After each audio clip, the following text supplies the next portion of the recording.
Hello students, एक बार फिर से आप सभी का हार्दिक स्वागत है आपके अपने YouTube channel study the next पर। आज के वीडियो में हम क्लास 8th की इंग्लिश के लेसन 13 को पढ़ने जा रहे हैं, जिसका टाइटल है वर्च्यू पेज।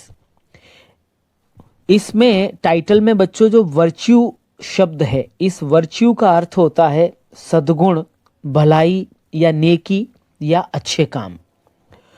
और जो पेज, इसका मतलब है, पे मीन्स होता है भुगतान करना और पेज मीन्स भुगतान करता है या भुगतान होता है। तो वर्च्यू पेज जो शब्द लिखा है, इसका मतलब है कि सद्गुण फल देता है। अर्थात ये भी कह सकते हैं कि नेकी हमेशा फलदायी होती है, या ये भी कह सकते हैं कि पुण्य का भुगतान होता है। अब इसका मतलब क्या है? मतलब बच्चों ये है कि जब भी कोई अच्छे काम किए जाते हैं तो उन अच्छे कामों का परिणाम हमेशा अच्छा ही मिलता है, और बुरे काम अगर करता है कोई व्यक्ति तो उनका परिणाम बुरा मिलता है। तो यहाँ पर इसका जो टाइटल है, उसका टाइटल का नाम है वर्च्यू पेज, मतलब सद्गुण फलदायी होता है, अर्थात सद्गुण फल देता है। तो आज हम इस लेसन को पढ़ने जा रहे हैं। इस लेसन में कुछ प्रश्न हैं। सबसे पहले हम उन प्रश्नों को पढ़ लेते हैं। 3 प्रश्न दिए गए हैं, तो सबसे पहले हम पहला प्रश्न देखते हैं। What do you know about the Mahabharat? आप महाभारत के बारे में क्या जानते हैं? तो बच्चों, महाभारत संस्कृत का एक लोकप्रिय महाकाव्य है। यह भारत का एक प्रमुख धार्मिक, पौराणिक, ऐतिहासिक और दार्शनिक ग्रंथ है। इसमें एक परिवार की 2 शाखाओं, पांडवों और कौरवों की कहानी का वर्णन मिलता है। महाभारत में कौरवों और पांडवों के बीच कुरुक्षेत्र के युद्ध की कहानी है, और इसको महर्षि वेद व्यास ने लिखा था। और महाभारत को जय संहिता के नाम से भी जाना जाता है। महाभारत को विश्व का सबसे बड़ा महाकाव्य ग्रंथ माना जाता है। महाभारत का युद्ध धर्म की रक्षा के लिए लड़ा गया था। तो इस प्रकार ये पहले प्रश्न का संक्षिप्त वर्णन आपको बता दिया गया है। चलिए अब दूसरे प्रश्न की ओर चलते हैं। दूसरा प्रश्न है, Why were the Pandavas given exile? पांडवों को देश निकाला अर्थात वनवास क्यों दिया गया था? तो इसका उत्तर है कि जब पांडव अपना साम्राज्य, सभी वस्तुएं और द्रौपदी को कपटपूर्ण जुए के खेल में हार गए, तो कौरवों ने पांडवों को 12 वर्ष के वनवास और 1 वर्ष के अज्ञातवास के लिए भेज दिया था। इस प्रकार उन्हें वनवास को जाना पड़ा। अब यहाँ पर बच्चों एक अज्ञातवास एक शब्द आया, इसका मतलब क्या है? तो अज्ञातवास का यहाँ पर अर्थ है कि पांडवों के द्वारा 12 वर्ष व्यतीत करने के बाद 13वीं वर्ष में अज्ञातवास के रूप में जीवन व्यतीत करना है।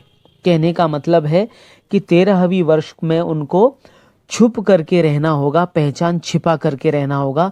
अगर वे किसी को नज़र आते हैं या पता लग जाता है उनका, तो उनको फिर से अपने 12 वर्ष जीवन में फिर रहना पड़ेगा और पुनः अज्ञातवास में जाना पड़ेगा। तो ये इसका मतलब था अज्ञातवास का। तो यहाँ पर बच्चों जो एग्जाइल आया है, एग्जाइल मतलब इसी को कहते हैं वनवास। अब हम तीसरे प्रश्न की ओर चलते हैं। तीसरा प्रश्न है, What difficulties did they face when they were in exile? इसका मतलब है कि उनको क्या क्या परेशानियों का सामना करना पड़ा। डिफिकल्टीज कहते हैं परेशानियों को। When they were in exile, जब वे वनवास में थे या वनवास के दौरान जब वे थे, तब उनको क्या क्या परेशानियों का सामना करना पड़ा।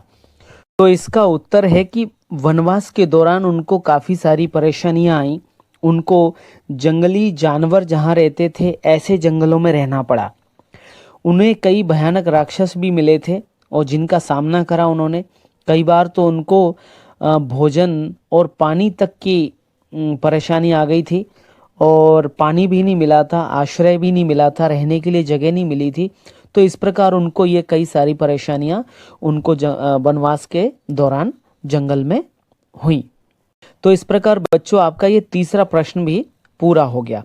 अब पाठ प्रारंभ करने से पहले बताना चाहूंगा कि महाभारत के अनुसार कौरवों ने जुए में पांडवों को हरा दिया था, जिसके बाद पांडवों को 12 साल का वनवास और 1 साल का अज्ञातवास बिताना पड़ा था।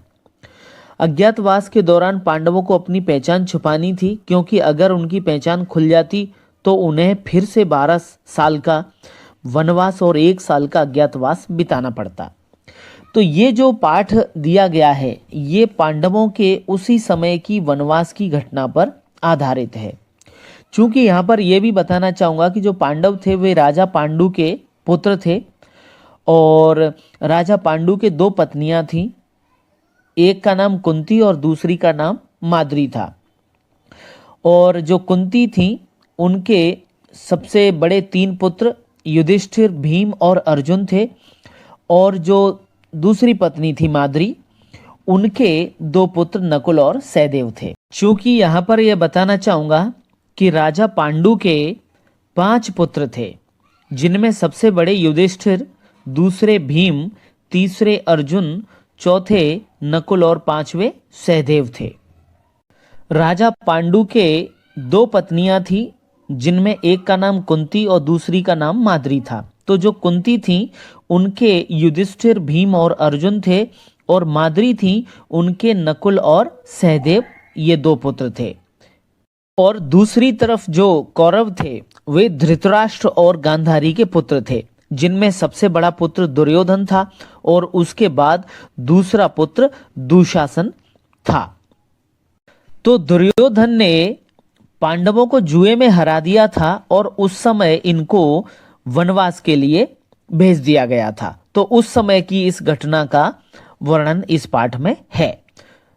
तो चलिए पाठ प्रारंभ करते हैं। Once when the Pandavas were wandering in the forest, they felt very thirsty. Once means एक बार, पांडवास means राजा पांडु के जो 5 पुत्र थे उनको पांडव कहा जाता था। तो 5 पांडवों में सबसे जो बड़े भाई थे उनका नाम था युधिष्ठिर, और दूसरे भीम, तीसरे अर्जुन, चौथे नकुल, 5वें नंबर के सहदेव। ये 5 भाई थे, इन सभी को पांडव कहा जाता था। वर वॉन्डरिंग मीन्स भटक रहे थे या घूम रहे थे। इन द फॉरेस्ट मीन्स जंगल में। तो एक बार जंगल में पांडव भटक रहे थे, उस समय क्या हुआ? दे फेल्ट वेरी थर्स्टी, उनको बहुत प्यास लगी। But nowhere could they find water, लेकिन उन्हें कहीं पानी नहीं मिला। They began to feel that they would die of thirst, उन्हें तब ऐसा लगा कि वे प्यास से मर जाएंगे। The eldest brother Yudhishthira, a man of truth. A man of truth का मतलब है यहाँ पर सत्यवादी व्यक्ति। तो जो सबसे बड़े भाई थे युधिष्ठिर, उनको सत्यवादी या न्यायप्रिय कहा जाता था। देन तब said to his half brother Nakul, तब उन्होंने अपने हाफ ब्रदर कहते हैं सौतेले भाई को, नकुल को कहा, ओ नकुल, कि अरे नकुल, सन ऑफ माद्री, माद्री के पुत्र, क्लाइंब दैट ट्री, उस पेड़ पर चढ़ जाओ, and look all over the forest and see if there is some water nearby. यहां पर कहने का मतलब यह है कि जो सबसे बड़े भाई थे युधिष्ठिर, उनको सत्यवादी व्यक्ति कहा जाता था। तो उन्होंने अपने हाफ ब्रदर, यहाँ पर जो शब्द हाफ ब्रदर आया है इसका मतलब है ये नकुल के लिए आया है। तो बच्चों यहाँ पर बताना चाहूँगा कि जो नकुल और सहदेव हैं ये दोनों माद्री के पुत्र थे और युधिष्ठिर, भीम और अर्जुन ये तीनों कुंती के पुत्र थे। कहने का मतलब है राजा पांडु के दो पत्नियां थीं, एक कुंती और दूसरी माद्री।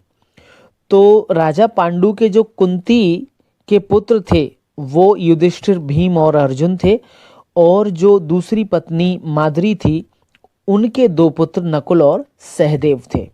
तो यहाँ पर जो नकुल के लिए हाफ ब्रदर आया है वो इसी संदर्भ में आया है कि वे माद्री के पुत्र थे।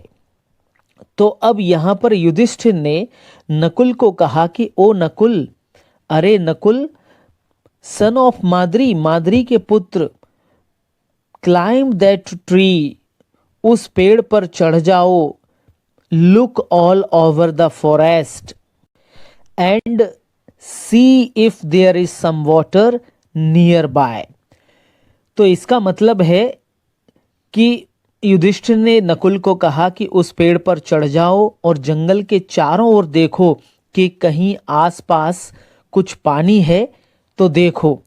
Look if there are trees, और ये भी देखो कि कहीं पेड़ हैं, बर्ड्स, पक्षी हैं, प्लांट्स, और अगर पौधे हैं, फॉर, क्योंकि they are sure signs, signs कहते हैं चिन्ह, साइंस ऑफ वाटर। और ये भी देखो कि वहां पर अगर पेड़ हैं, पक्षी हैं, पौधे हैं, अगर ये सब वहां पर हैं तो ये निश्चित ही पानी मिलने के संकेत हैं। इसीलिए आप पेड़ पर चढ़ कर के देखो कि ये सारे अगर चिन्ह मिलते हैं तो वहां पर निश्चय ही पानी होगा। चूंकि बच्चों ये उस समय की बात है जब पांडव जंगल में भटक रहे थे, तब वे प्यास के मारे परेशान थे। तो उस समय, और ये अज्ञातवास का समय था, उस समय की इनकी ये विवरण है या उनकी ये स्थिति है। तो यहाँ पर ये चित्र में आप देख सकते हैं कि ये जो पेड़ पर चढ़ा हुआ है ये नकुल है और युधिष्ठिर, भीम, सहदेव और अर्जुन ये नीचे हैं। तो इस प्रकार ये पानी की तलाश में दूर तक नकुल देख रहा है और पानी की मतलब देखने की या पानी की तलाश में है। तो इस प्रकार इस चित्र में वहाँ की जो ये उस समय की जो घटना है उसका वर्णन प्रदर्शित है। आगे चलते हैं, आगे पढ़ते हैं क्या है। नेक्स्ट पेज पर है, Nakul climbed the tree, Nakul पेड़ पर चढ़ गया, and saw some plants and greenery at a distance। at a distance का मतलब कुछ दूरी पर, ग्रीनरी का मतलब हरियाली, saw some plants मतलब कुछ पौधे देखे। तो नकुल पेड़ पर चढ़ गया और कुछ पौधे देखे, एंड ग्रीनरी और कुछ हरियाली देखी, एट अ डिस्टेंस। इसका मतलब कुछ दूरी पर नकुल ने हरियाली और कुछ पौधे देखे। या ये भी कह सकते हैं कि जब नकुल पेड़ पर चढ़ गया तो नकुल को कुछ दूरी पर कुछ पौधे और हरियाली दिखाई दी। इट अपीयर्ड, तब ऐसा लगा, इट अपीयर्ड मीन्स ऐसा लगा या प्रतीत हुआ, एज इफ का मतलब होता है मानो। ये एज इफ एक अलंकार के रूप में प्रयोग होता है, मानो देयर वॉज अ पूल, तब ऐसा प्रतीत हुआ कि मानो वहां पर तालाब था। Go then Nakul, said Yudhishthira, and bring some water for your brothers. तब युधिष्ठिर ने कहा, नकुल तब तो तुम जाओ, and bring some water for your brothers, और आपके भाइयों के लिए अर्थात अपने भाइयों के लिए कुछ जल लेकर के आइए। तो इस प्रकार आपका इस पैराग्राफ का ये अर्थ पूर्ण हुआ। अगले पैराग्राफ की ओर चलते हैं। Nakul set out towards the place and came across a pool of clean water. Set out का मतलब है निकलना या प्रस्थान करना। तो नकुल ने उस स्थान की ओर प्रस्थान किया जिस स्थान पर ये हरियाली, डिस्टेंस पर जो दूर से पेड़ पर से जो हरियाली दिख रही थी और कुछ प्लांट्स दिख रहे थे, उस स्थान की ओर प्रस्थान किया। And came across a pool of clean water. Clean water मतलब स्वच्छ जल। पूल कहते हैं तालाब या जलाशय को। तो जैसे ही वह नकुल उस स्थान की ओर मतलब चल पड़ा तो उसे रास्ते में वह जलाशय मिला।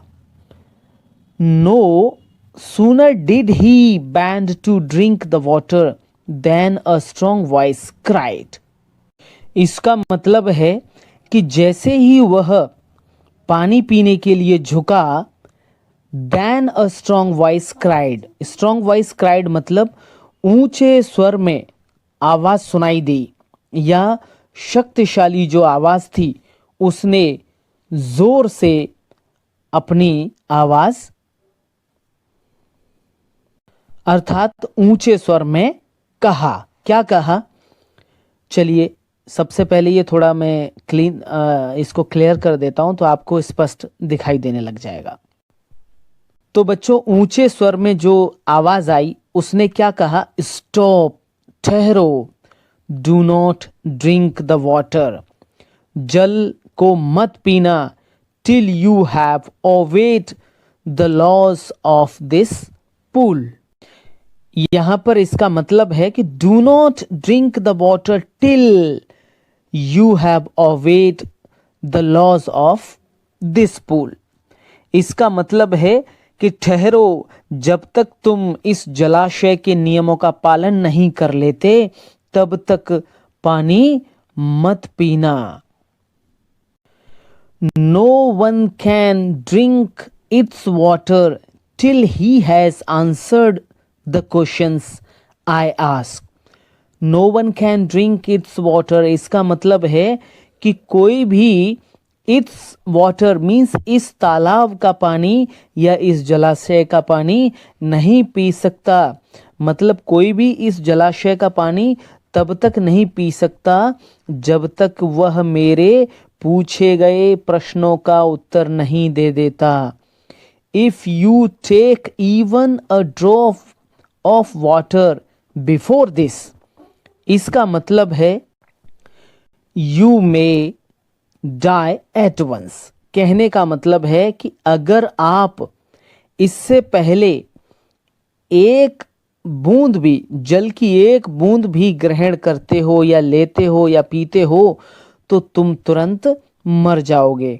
तो इसका मतलब साफ साफ ये है कि उस आवाज के द्वारा यह बताया जा रहा है या उस समय ये बताया जा रहा था कि आप मेरे द्वारा पूछे गए प्रश्नों का उत्तर देने से पहले यदि आप जल ग्रहण करते हो इस जलाशय का तो तुम मारे जाओगे।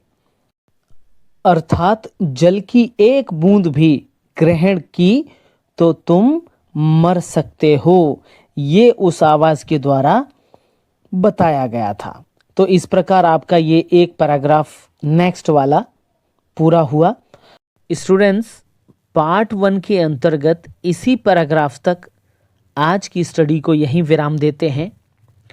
आपको यह वीडियो कैसा लगा इसके बारे में ज़रूर बताएं। वीडियो अच्छा लगा हो तो इसको लाइक करें, शेयर करें और साथ ही साथ चैनल को सब्सक्राइब कर बेल आइकन प्रेस कर दें, जिससे आपको नोटिफिकेशंस समय समय पर मिलती रहे। यहाँ से आगे के अध्ययन के लिए, इस पैराग्राफ से आगे के अध्ययन के लिए पार्ट 2 के अंतर्गत अगले वीडियो में फिर मिलते हैं। तब तक के लिए धन्यवाद।